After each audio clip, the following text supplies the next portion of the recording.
has come to our family. You remember our venerable house? Opulent and imperial, gazing proudly from its stoic perch above the moor. I lived all my years in that ancient, rumor-shadowed manor, fattened by decadence and luxury. And yet I began to tire of conventional extravagance. Singular, unsettling tales suggested the mansion itself was a gateway to some fabulous and unnameable power. With relic and ritual, I bent every effort towards the excavation and recovery of those long-buried secrets, exhausting what remained of our family fortune on swarthy workmen and sturdy shovels. At last, in the salt-soaked crags beneath the lowest foundations, we unearthed that damnable portal of antediluvian evil.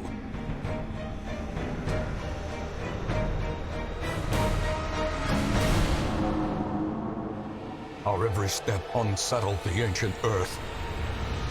But we were in a realm of death and madness. In the end, I alone fled laughing and wailing through those blackened arcades of antiquity, until consciousness failed me. You remember our venerable house, opulent and imperial. It is a festering abomination. I beg you, return home, claim your birthright, and deliver our family from the ravenous, clutching shadows of the darkest dungeon.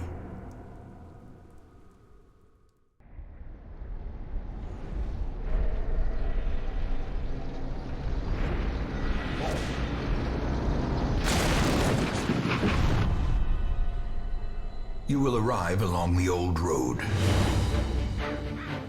It winds with a troubling, serpent-like suggestion through the corrupted countryside, leading only, I fear, to ever more tenebrous places.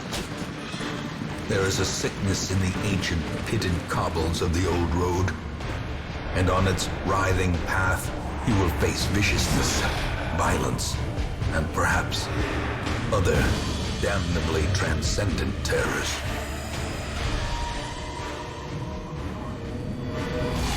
So steel yourself, and remember there can be no bravery without madness. The old road will take you to hell, but in that gaping abyss, we will find our redemption.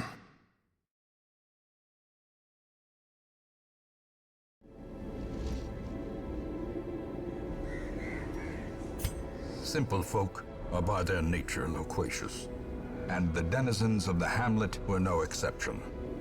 It was not long before rumors of my morbid genius and secretive excavations began to fuel local legend.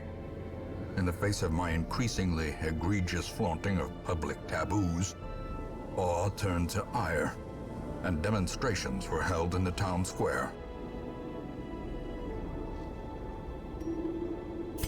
The wild whispers of heresy roused the rabble to violent action.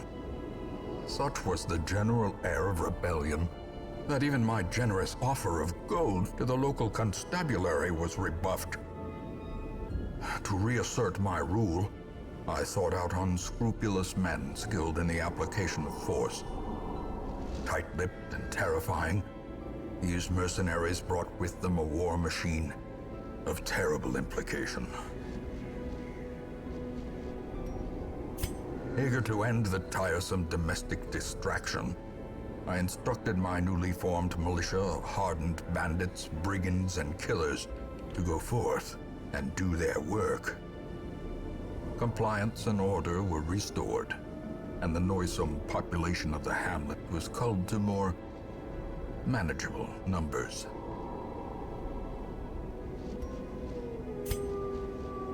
Prying eyes had become a nuisance along the old road, and so I undertook to receive my most curious deliveries by way of marine shipments. A sheltered jetty was accessible by a narrow stone stair off the back of the manor, and a discreet system of pulleys could hoist even the heaviest prizes up the rock face from a securely tied dinghy below.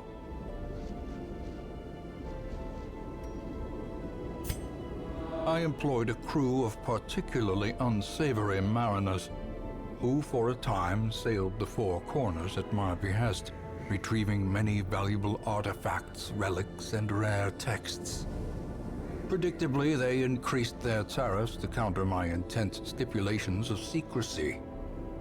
Such resources had long been exhausted, of course, and so I prepared an alternative payment.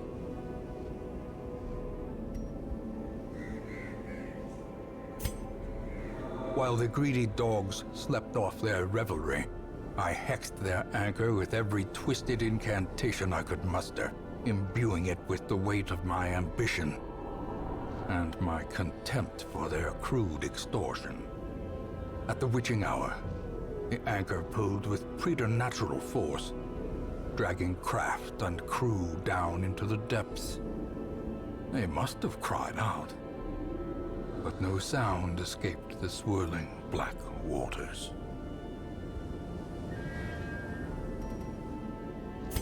My zeal for blood rituals and summoning rites had begun to ebb, as each attempt invariably brought only failure and disappointment.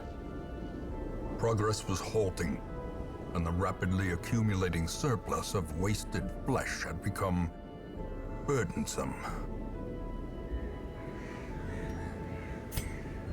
I could not store such a prodigious amount of offal, nor could I rid myself of it easily, possessed as it was by unnameable things from outer spheres. When excavations beneath the manor broke through into an ancient network of aqueducts and tunnels, I knew I had found a solution to the problem of disposal. The spasmodically squirming, braying, and snorting half-corpses were heaped each upon the other until at last I was rid of them. The warrens had become a landfill of snout and hoof, gristle and bone, a mountainous, twitching mass of misshapen flesh fusing itself together in the darkness. I had collected many rare and elusive volumes on ancient herbal properties, and was set to enjoy several weeks immersed in comfortable study. My work was interrupted, however, by a singularly striking young woman who insisted on repeated calls to the house. Her knowledge of horticulturalism and its role in various arcane practices impressed me greatly. My licentious impulse gave way to a genuine professional respect, and together we began to plant, harvest, and brew. As time wore on, her wild policy of self-experimentation grew intolerable. She quaffed all manner of strange fungi, herbs, and concoctions, intent on gaining some insight into the horror we both knew to be growing beneath us. The change in her was appalling, and no longer able to stomach it, I sent her to live in the Weald, where her wildness would be welcomed. Mastery over life and death was chief among my early pursuits. I began in humility, but my ambition was limitless. Who could have divined the prophetic import of something as unremarkable as a twitch in the leg of a dead rat? I entertained a delegation of experts from overseas, eager to plumb the depths of their knowledge and share with them certain techniques and alchemical processes I had found to yield wondrous and terrifying results. Having learned all I could from my visiting guests, I murdered them as they slept. I brought my colleagues back with much of their intellect intact, a remarkable triumph for even the most experienced necromancer. Freed from the trappings of their humanity, they plied their terrible trade anew the dead reviving the dead, on and on down the years. Forever.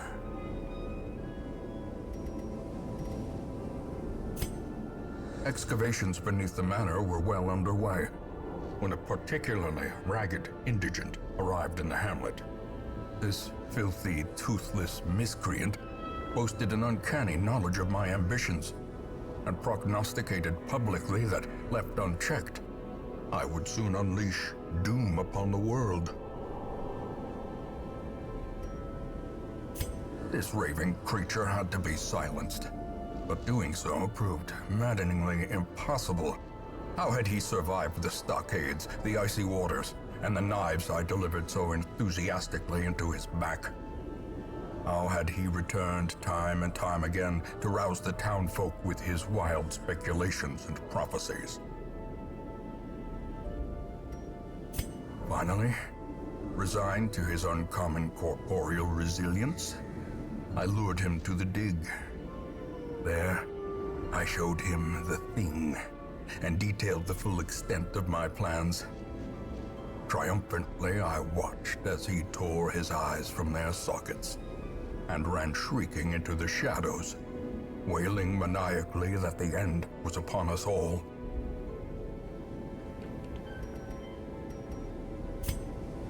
My lofty position wasn't always accompanied by the fear of office, and there was a time when I could walk the streets or raise a glass in the tavern without concern for molestation. Faithful as the tide, one precocious village waif made it her hobby to shadow my every errand. It was charming then, troublesome later.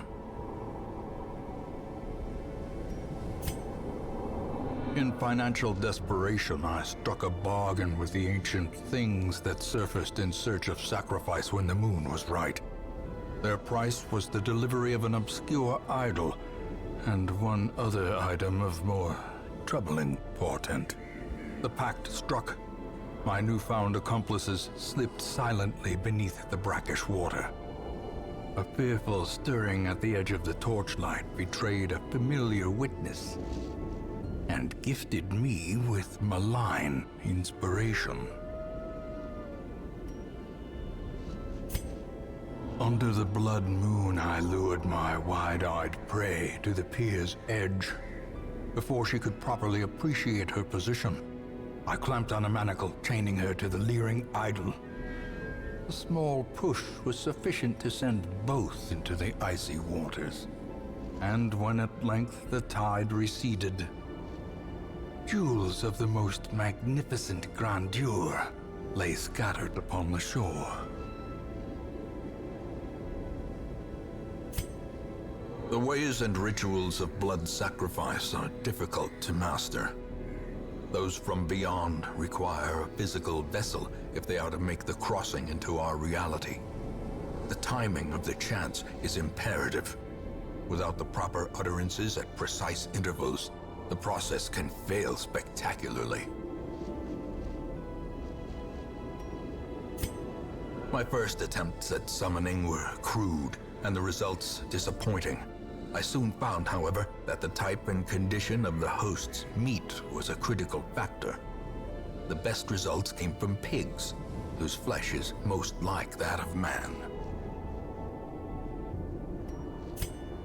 The great thing I had managed to bring through was brutish and stupid. Moreover, it required prodigious amounts of meat to sustain itself. But this was only a trifling concern. After all, I had a village full of it.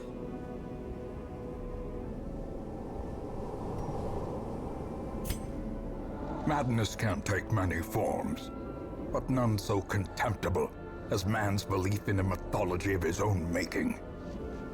A worldview buttressed by dogmatic desperation invariably leads to single-minded fanaticism and a need to do terrible things in the name of righteousness. This man is an animal, rabid, destructive, and incapable of nuanced understanding. He must be put down.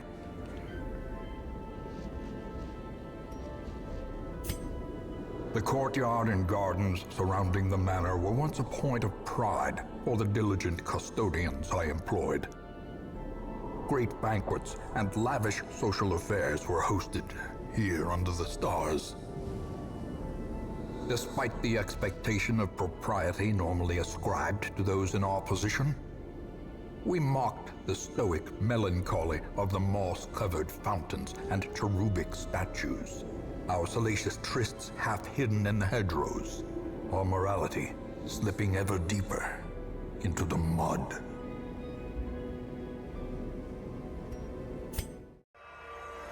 In those younger years, my home was a hive of unbridled hedonism, a roiling apiary where instinct and impulse were indulged with wild abandon. A bewitching predator slipped in amidst the swarm of tittering sycophants. Though outwardly urbane, I could sense in her a mocking thirst. Driven half-mad by cloying vulgarity, I plotted to rid myself of this lurking threat in a grand display of sadistic sport. But as the moment of murder drew nigh, the gibbous moon revealed her inhuman desires in all their stultifying hideousness.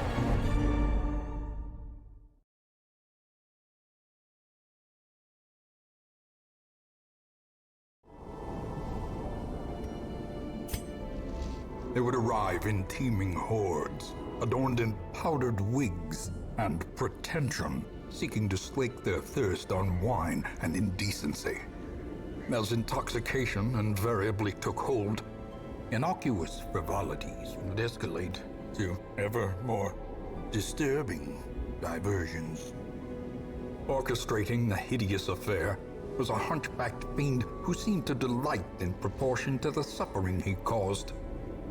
I could have stopped him, I suppose, but I was a slave to my own appetites, and restraint would have rendered me a hypocrite.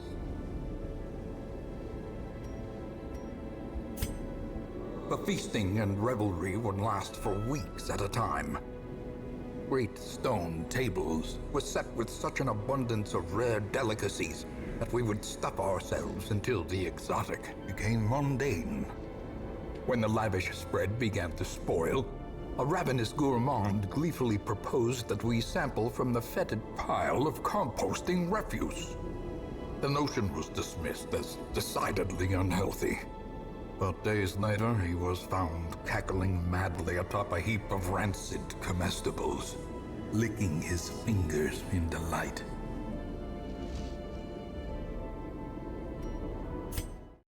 Mercifully, the morbid encounter resolved itself in my favor, and I set to work pursuing degeneracy in its most decadent forms.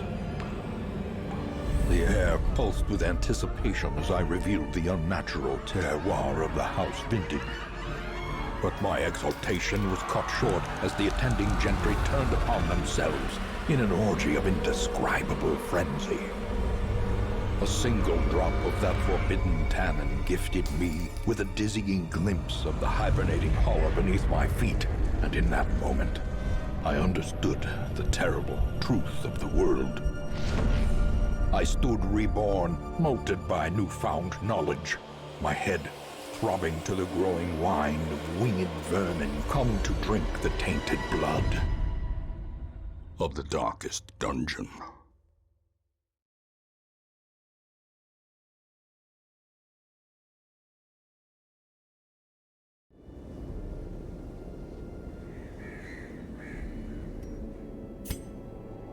Blight had struck the harvest again that year, and the miller was desperate. He came to me, hat clutched tightly in filthy fingers, stinking of sweat and manure. Seated comfortably in my observatory, surrounded by telescopes and other delicate apparatus, I recognized his misfortune as an opportunity, and I agreed to lend him my expertise.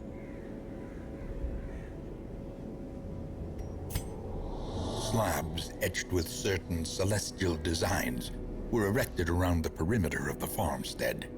The miller lamentably eager for some early sign of improvement, fixed his watery eyes intently upon the wilted fields and listless mill.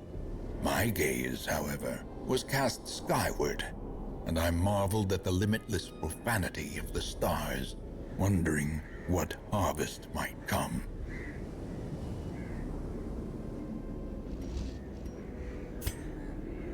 The poor miller, thrice a victim. The seasons took his livelihood. I took his land. And now, uncountable years later, the comet has taken his humanity. My only regret is that I did not live to see that shoddy mill smashed to pieces by the miraculous bounty I reaped from beyond the void.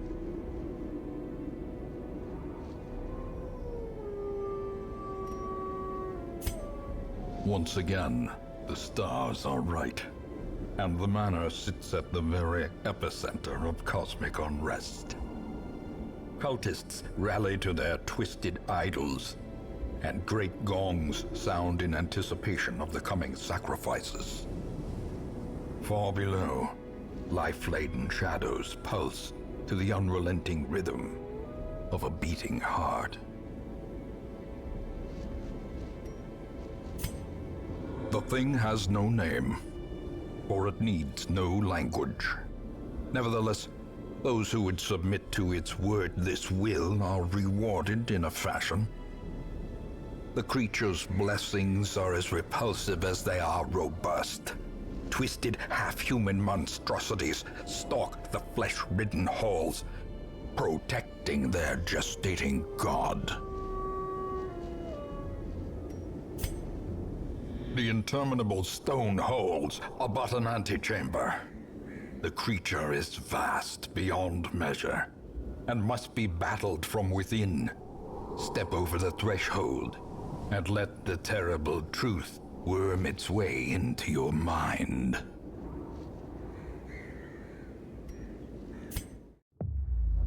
Victory. A hollow and ridiculous notion. We are born of this thing, made from it, and we will be returned to it in time. The great family of man.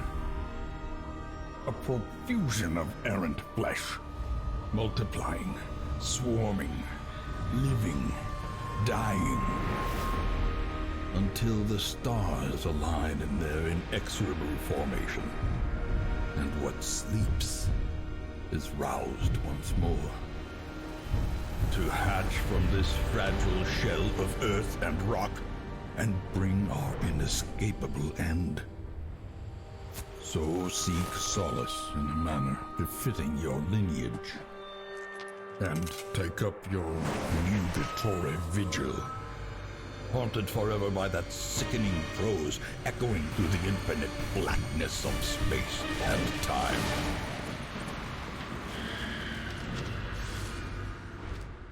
Ruin has come to our family.